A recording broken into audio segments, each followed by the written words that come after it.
Hi, welcome to Conquering Chronic Illness. I am Teresa, and today we're going to talk about eating with IBS and IC.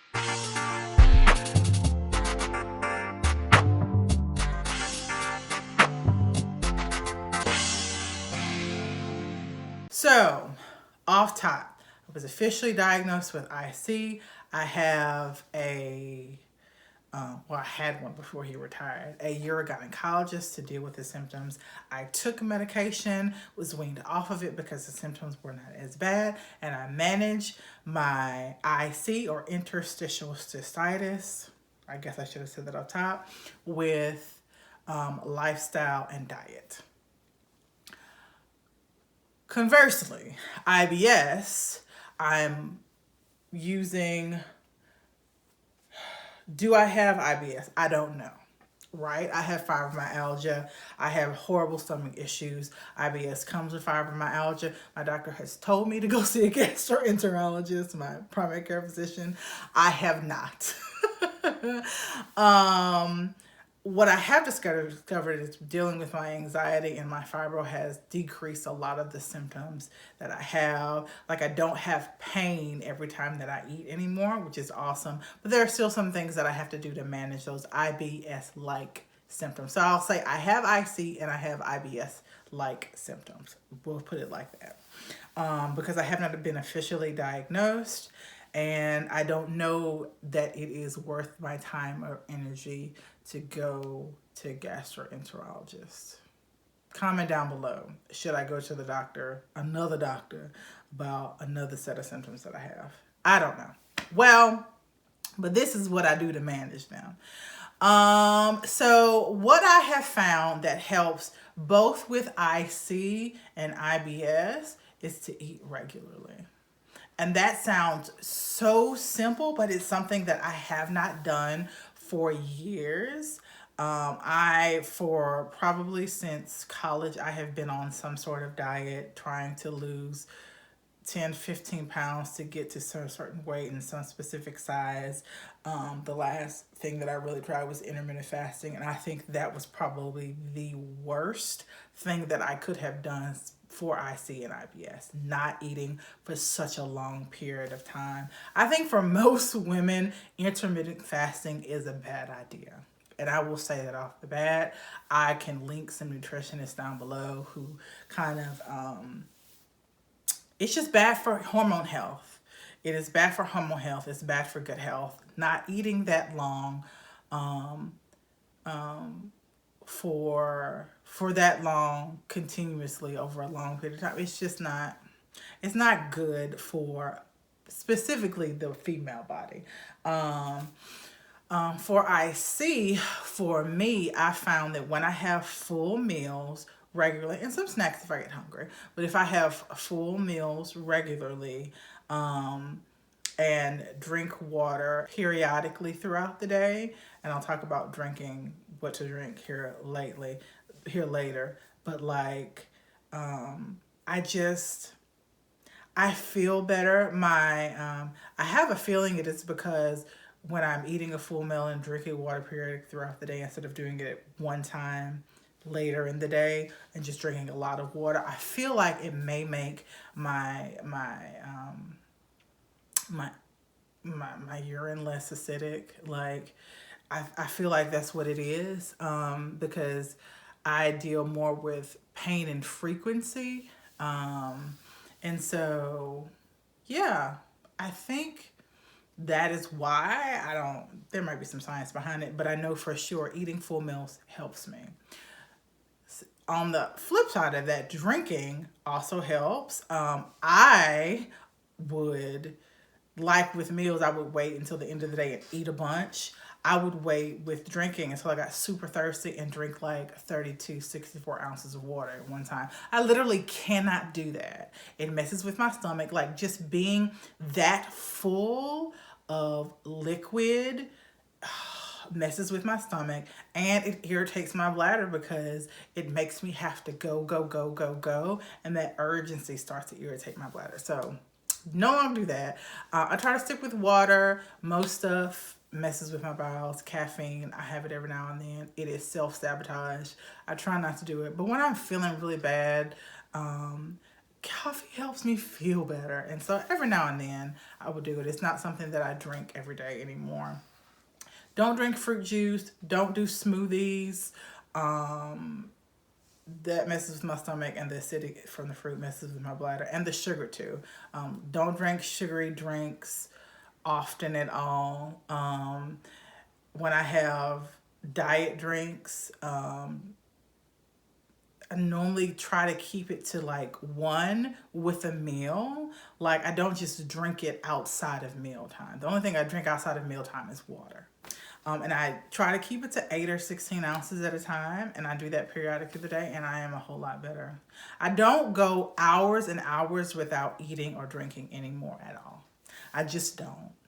Another thing that I do is I don't volume eat.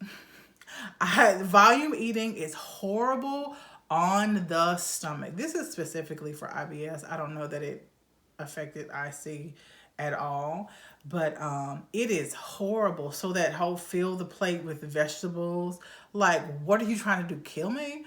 Like I do eat vegetables. I have normal portions now. I have a normal portion. I normally have 2 servings of vegetables on a plate with the servings of grain and the servings of protein, and that is a meal. And if I'm hungry, I'll have a snack. And then I'll have another meal. I eat when I get hungry, but I found that when I have meals regularly throughout the day, I don't snack as much. I don't spend so much time worrying about food when I just eat. And so no more volume eating, no more having huge salads as a meal because that's low in calories and it's so full of nutrition. Just take a multivitamin. I can't take a multivitamin either. The potassium and the vitamin C irritates my bladder, but that's a whole nother video. I figured out another thing that I do. This is point number 4. I figured out my trigger foods. Right? And I try to avoid them. There are foods that are no, there are foods, let's go this way. There are foods that are no, there are foods that are slow, and there are foods that are go. The go foods I eat, I make sure I keep them in the refrigerator. Those are the things that I always pick up from the grocery store, and I have them in the house so that I can have them. The slow foods, there are foods that if I'm eating nothing but go foods, I can have occasionally. The slow foods I can have occasionally. I don't keep them in the house though. Slow foods are something that if I want, I have to go to the store and get, or send Michael, which she gets annoyed by. But there are foods that I will have, like sugary cereals,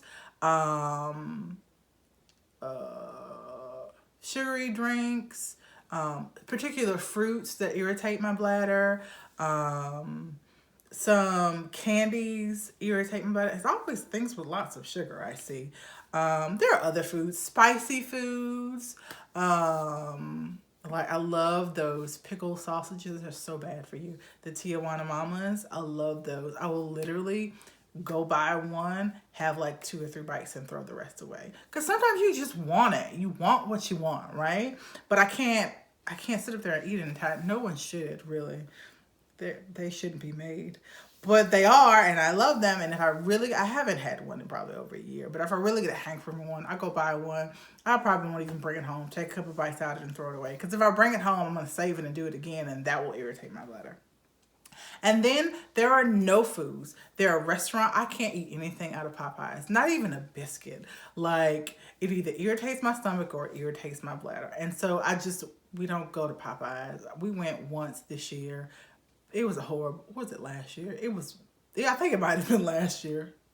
I don't know. It was a while ago. Horrible time. I think that was the first time we'd gone in over a year. Like, that's just not a place that I can eat, something that I can eat. What are some other things?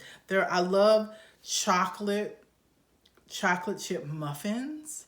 That much chocolate destroys my bladder. Can I have chocolate? Yeah, a little bit. It's kind of a slow food, but chocolate chip muffins are no food.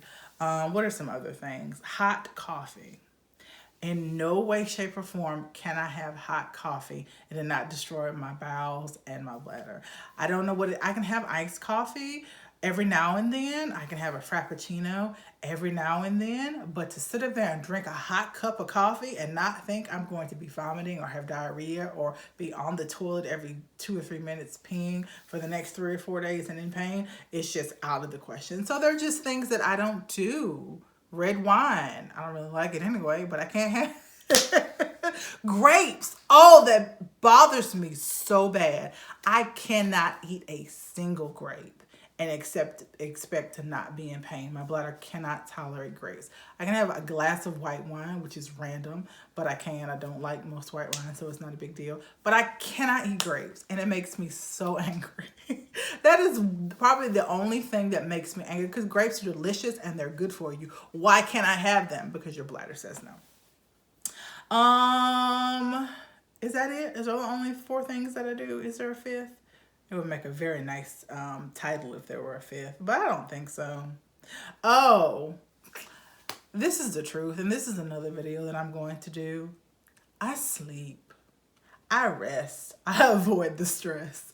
And that has been something that is here, especially these past few months, because the first couple of months out of the year was a lot of stress. And I don't know, it might be this new anxiety medication that I'm taking.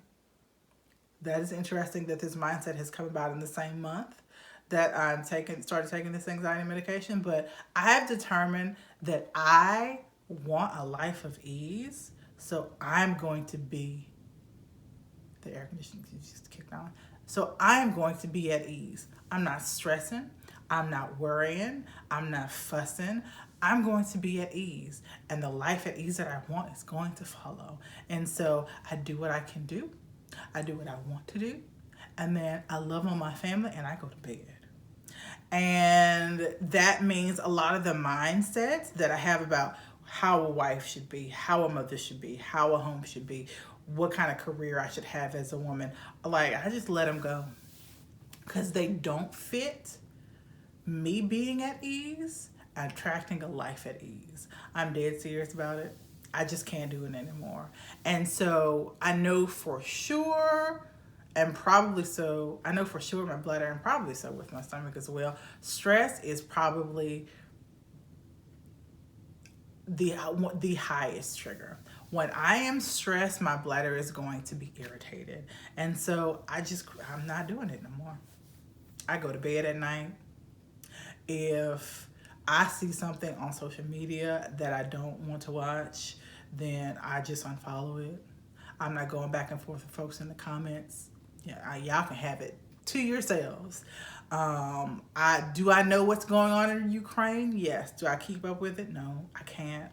I can't and be at ease and have a life at ease that I want. So that's your number 5.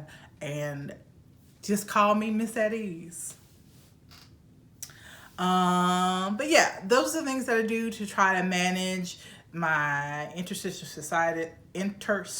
cystitis and IBS like symptoms. Comment down below what are some things that you may have tried, and I will see you in the comment section and in the next video.